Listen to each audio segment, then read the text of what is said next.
पापा ने वॉर तो रुकवा दी, मीम नहीं रुकवा पाए इस चुनाव में। ये असलियत है सोशल मीडिया की।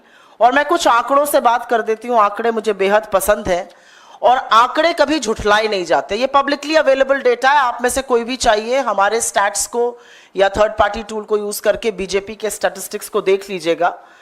और ये दिखाता है कि लोग क्या सुन रहे थे इस चुनाव में, लोग क्या सुनना चाहते थे, लोग किसकी बात सुन रहे थे, लोग किन मुद्दों से प्रभावित हो रहे थे, लोगों का ध्यान किसने आकर्षित किया हुआ था।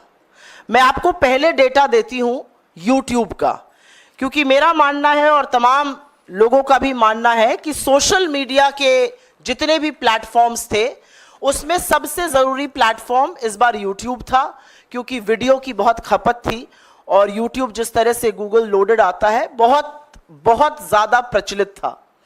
YouTube पर मार्च से मई के बीच में, और मैं 16 मार्च के डेटा से बात करी क्योंकि जिस दिन चुनाव अनाउंस हुआ था उससे 30 मई तक का डेटा है, 613 मिलियन व्यू कांग्रेस पार्टी के थे, 150 मिलियन व्यू भाजपा के थे।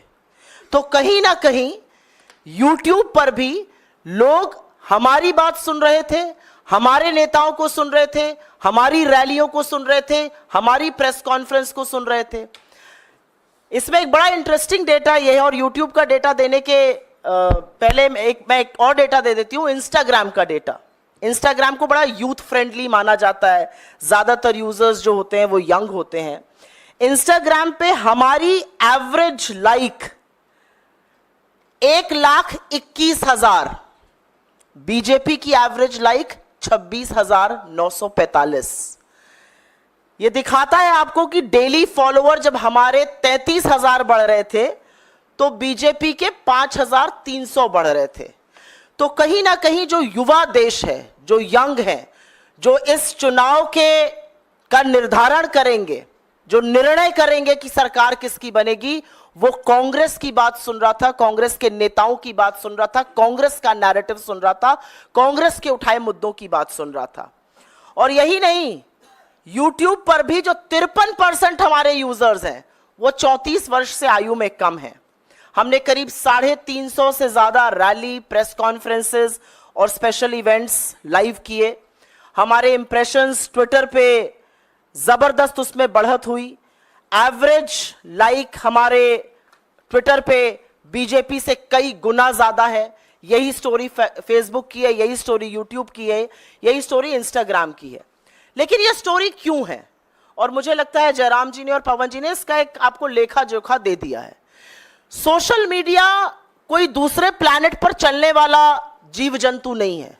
सोशल मीडिया पॉलिटिक्स में, आज की पॉलिटिक्स में रियल पॉलिटिक्स जो ग्राउंड पर हो रही है, जो कार्यकर्ता कर रहा है और जो सोशल मीडिया का वॉरियर कर रहा है, वो एक तरह से पैरेलल, एक दूसरे के पूरक होकर चल रहे हैं।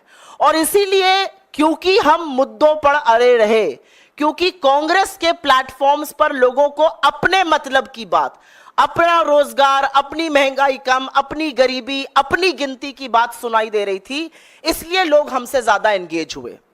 हमने ज्यादा एंगेजिंग कंटेंट बनाया, हमारा कंटेंट ज्यादा फ्रेश था, हमारा कंटेंट यूनिक था। हमने गुब्बारे दिखाए जिसको आप एक उंगली से फोड़ सकते थे।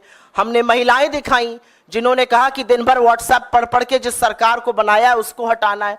और ये पूरा कुछ करने में हमने सरकार को कटघरे में खड़ा किया, मीडिया ने भी, हमारे मीडिया विभाग ने भी खड़ा किया, हमने भी खड़ा किया। हमने कटु आलोचना करी, हमने तीखे प्रहार किए, लेकिन हमने एक बार भी राजनीति की शुचिता और मर्यादा को नहीं लांघा। और उसका परिणाम है कि लोगों ने दिल खोलकर हमारा कंटेंट देखा, उसको सराहा, उसका एंगेजमेंट ज्यादा था और यह दिख रहा था आपको पूरी तरह से।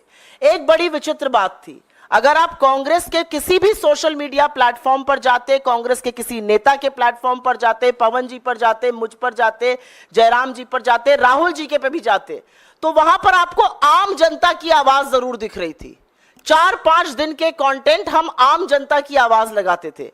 बीजेपी के पूरे सोशल मीडिया से, उनकी पूरी स्ट्रैटेजी से आम आदमी की आवाज पूरी तरह से गायब है। वही पेड एक्टर, वही इक्के दुक्के लोग और वही विभत्स बेवकूफी के ऐड। बीजेपी ने कहीं पर इस देश को बेवकूफ समझने की गलती की। इसलिए गलती अगर ये ना करते तो वो 2014 का जो कैंपेन था वो 2024 में रिपीट नहीं करते।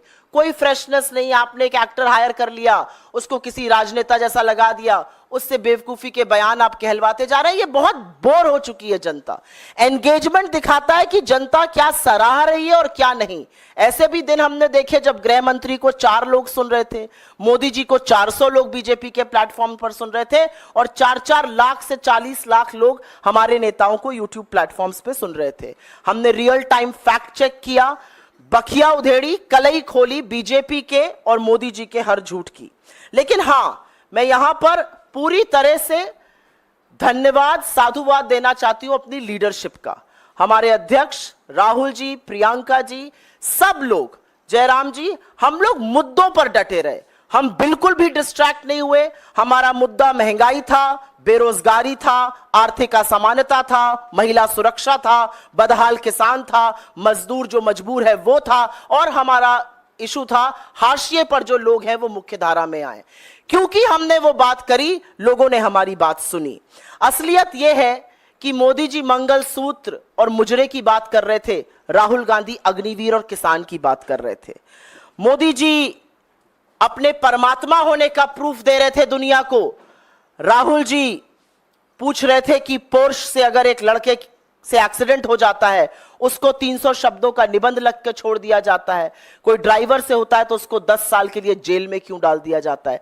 तो लोगों को समझ में आ रहा था कि कौन मुद्दे की बात कर रहा है, कौन लेखा जोखा दे रहा है, किसके पास भविष्य का एक खाका, भविष्य की एक रणनीति है। और उसी के चलते ये कैंपेन सक्सेसफुल थी।